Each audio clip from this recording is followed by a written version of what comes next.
beautiful humans. This is the After Dawn Yoga Sangha, and each week we will be exploring yoga philosophy. So currently we're looking at the Kleshas, and the Kleshas are our afflictions or our obstacles, or sometimes referred to as the reasons why we suffer. And we know that suffering is a part of life. It's part of how we learn and grow and expand and recognize infinite opportunities. However, oftentimes we suffer way more than we actually need to for the lesson to be implemented into our ways of being. And we get caught in this cycle of suffering, and then we believe it's like how things are. And so the Kleshas start with Avidya, and Avidya is the veil, sometimes referred to as spiritual ignorance. So it's not knowing or understanding that you are spirit in form. And when we forget that or don't know that, like for me it was, I didn't even know that until I started working with yoga, we will suffer that. And some of the symptoms that we see arise when we are in Avidya is mistaking the impermanent for the permanent. So right, like when things change and then we suffer, but we know things are always moving and changing. That's the only non-changing part about it. Also mistaking pleasure for pain, which we're going to go into today, mistaking impurity for purity, and mistaking the not self for the self. So every week I like to kind of allow myself to read and study all different things that people have to say about it, and then come up with my own interpretation. And for me, that's how yoga works. It's not this philosophy that's outside of me. It's a philosophy that needs to be integrated so that I get to experience the fruits of it. So today we're talking about being lost in this avidya, right? So being in the veil, not seeing clearly. Vidya, the opposite, is seeing clearly. So you just add that little A and it clouds everything, which is oftentimes how things are, right? So this is about confusing pleasure and pain. Suffering is a part of the life experience. Yet all too often we suffer long past the due date that is necessary for the conception and growth it is meant to foster. All too often we get caught in the undercurrent of discontent, delusion, and disharmony. Our landscape is muddled, our vision obscured, our breath shallow, our hearts hanging on by a thread.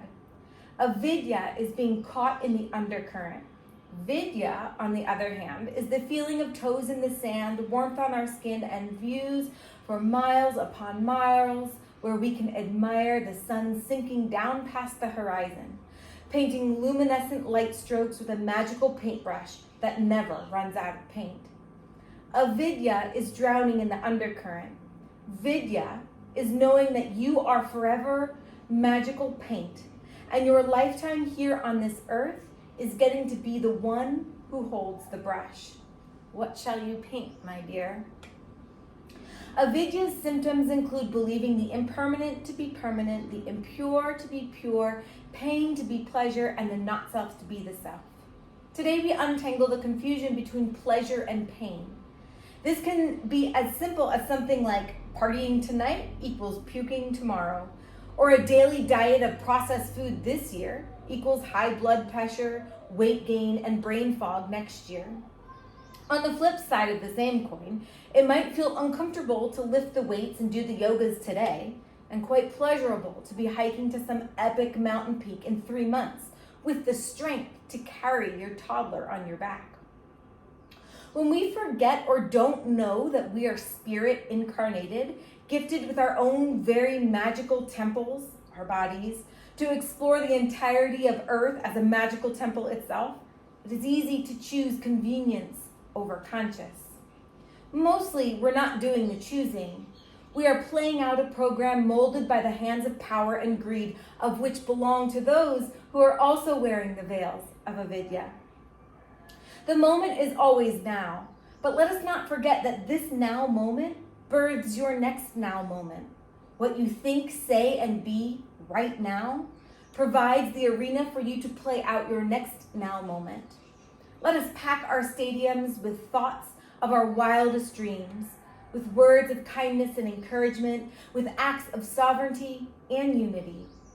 Only then will we get to usher in a caste who has not been repressed by the hands of power and greed, but raised in the truth of their own magical paint, and how they get to use themselves as the truth of themselves to blend humanity's very own masterpiece. And I guess that's the part that I'd like to focus on the most, is that oftentimes we get caught, especially because of social media, in these big, grand changes.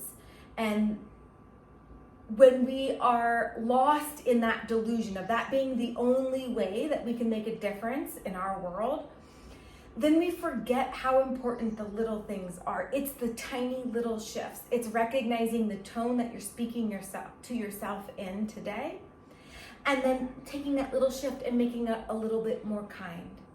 And each day a little bit more and a little bit more. And those are the waves of change that we get to gift not only ourselves, but that equals the change that humanity is so desperately waiting for. So never take for granted that it's these tiny little things every day that really, really matter. As simple as your tone with yourself, your tone with every person you encounter today, your smile, what you think, what you say. I hope this was helpful, and continue tuning in. Give us a like or a subscribe and a follow if this feels resonant for you, and I will see you next week. Mwah.